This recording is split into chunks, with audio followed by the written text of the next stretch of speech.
Hey, Nick here. So you're putting on the carburetor, and so I've seen some things on the other videos about vacuum leaks, and I've had some inquiries about how do you check for a vacuum leak. I've got a vacuum leak that I can't find. So just the process, you start with, if you got a vacuum leak, if you think you got a vacuum leak under the carburetor, you've got to start from the intake manifold. So you got to make sure that the manifold is straight. So you want to scrape anything off like this, get a razor blade, scrape this crap off. I got a little bit of glue on here. Take a little carburetor cleaner, on a rag.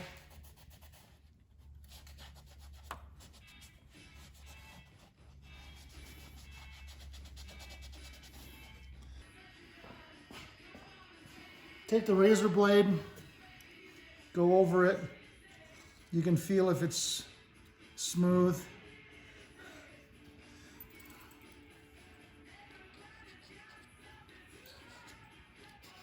Like that. Feels pretty good. Okay, that's good. This is gonna go on. This is the Bakelite plate for a 66. 58 to 60 have these as well. 61s. I think have these, yeah. Now obviously a gasket goes on, but I drill these holes out. I use a rasp, a screwdriver with cutting edges on it for these, because you could break these tips off. But I drill these out bigger so they'll go on these studs better.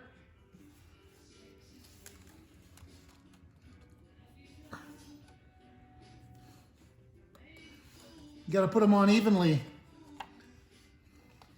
Just make sure it fits. See, everything's good. Okay, gasket.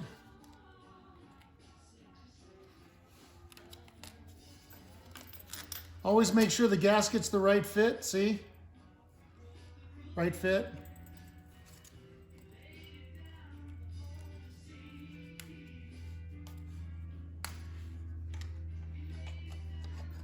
Okay. Now this thing I'm putting on this heat shield because I want to do everything I can to prevent this car from getting vapor lock or overheating and boiling the fuel in the carburetor because of the cheap crappy gas we get today. They take out all the chemicals to prevent it from evaporating, that prevent it from overheating. They take out the octane because those chemicals cause air pollution, so they take that out. So then, I've had this on already, so I've got the spacer that heat shield comes with, and these two gaskets, so I'm going to put that on. Remember, your wedge-shaped spacer goes on first. Okay.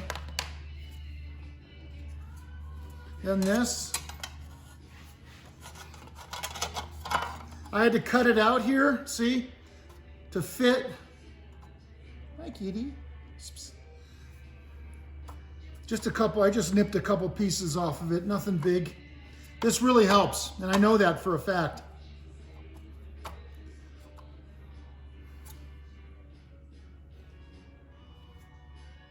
Another gasket. Carburetor's going on next, so okay, to give you all some learning on carburetor gaskets, I want to show you these carburetors and how they differ. This is a C6. This is a C2. This is 1966, 1962. You can see the differences right here, how this is significantly different than this one. And the reason why is because this is all the same height here. This has all been machined flat to the same height, right? But this has not. this is lower than this. So this is set down. So when you put a gasket on this, you've got a vacuum leak right there. See? The gasket doesn't cover it completely. Now there's another problem with this gasket.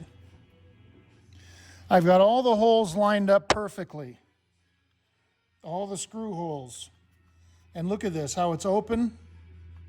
It's open here. This is a crummy gasket. But also this C2 Autolite, look at how thin this is compared to the 66. Now these are smaller Venturis, so they were able to have more room.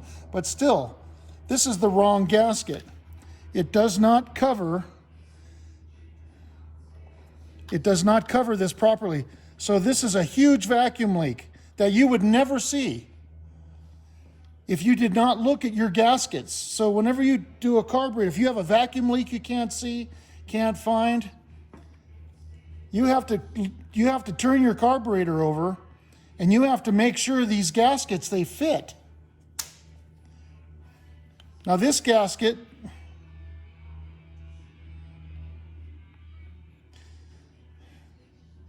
is right. Now, you still have this opening. It's even bigger on this one. You have this opening, but it's sealing here properly. It's sealing around here. And there's no openings. There's no openings to the Venturis. It's sealing properly around the Venturis here. So this is the correct gasket. So you can see the differences. Here, let me overlay them.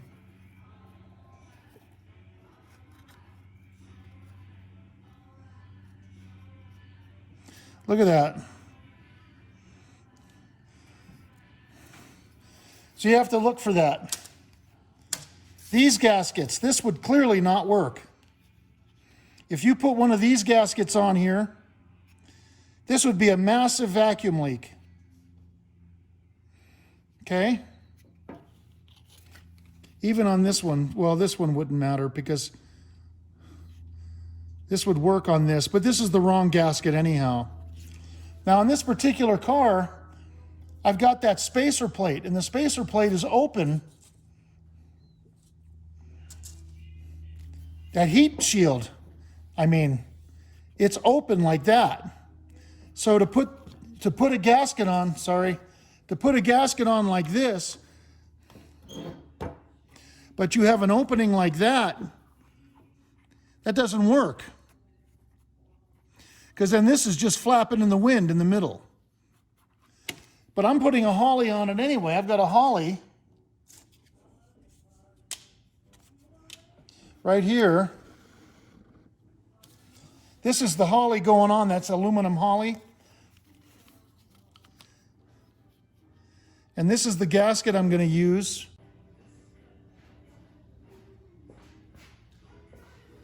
So because I'm using that Holly, I'm going to use this gasket. Like that. Because that'll seal the whole bottom the way it's machined. It's not like the Autolite. And then that goes on like this.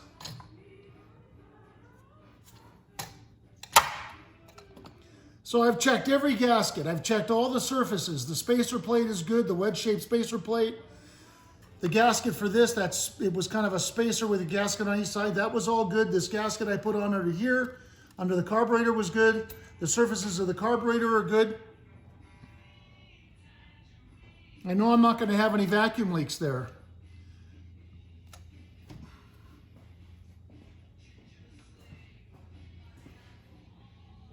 So this is the kick-down return spring bracket. Spring goes in that hole. This goes on the left rear leg of the carburetor, right here, like that.